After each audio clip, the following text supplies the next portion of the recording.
This presentation will discuss the following parts of ancient Roman culture: city life, how they dressed, their education, and their religion.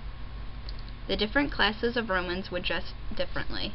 Commoners would wear tunics, which were basically long t-shirts, and wealthy or important people would wear togas. Both men and women in ancient Rome would wear jewelry. Herdsmen and slaves' tunics were made from a coarse and dark material.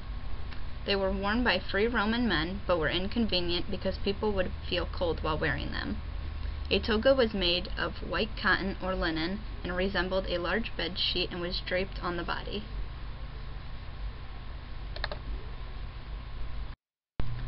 In early Rome, men would wear long hair and full beards. Normally, men would only wear one ring, but some would wear as many as 16. They would also sometimes wear wigs to hide baldness, and would also wear either sandals or leather shoes. Roman women would wear two tunics when in public, a normal tunic and then another one that was called a stola that would go down to their ankles. A stola was normally white, brown, or gray, but some were brightly colored with vegetable dyes. Women also loved to wear ornate jewelry, such as necklaces, pins, earrings, bracelets, and friendship rings. They would often dye their hair a golden red color and would wear it up with jeweled hairpins.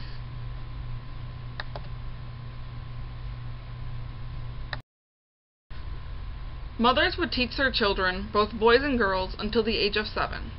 After the son turned 7, the father would assume the role of teaching him the things that he needed to know to succeed in life, and girls would continue to learn from their mothers. Wealthy children were able to get tutors, and were able to get a fully bilingual education. They would spend time with a Greek servant or slave, and would learn Greek before Latin. In 3 BC, Greek education was available to the public.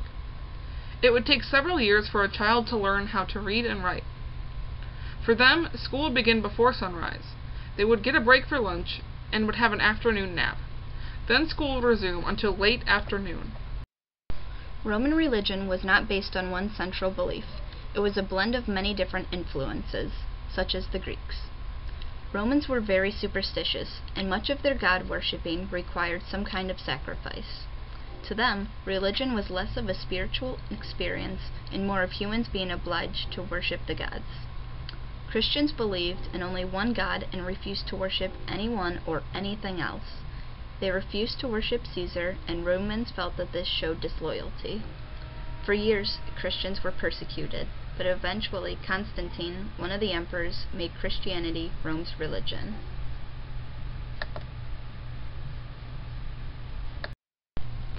Rome was situated on 7 hills, and it housed over 1 million inhabitants. The poor would live in apartments near the center of the city. The rich would prefer to live on the hills above central Rome. In Rome, bathhouses were a community place for people to get together, and it was attended by both the rich and the poor. Roman emperors would provide free food and entertainment for hundreds of thousands of people. The Romans were a very successful group of people, and their place in society was often shown in where they lived, how they dressed, and by what they believed.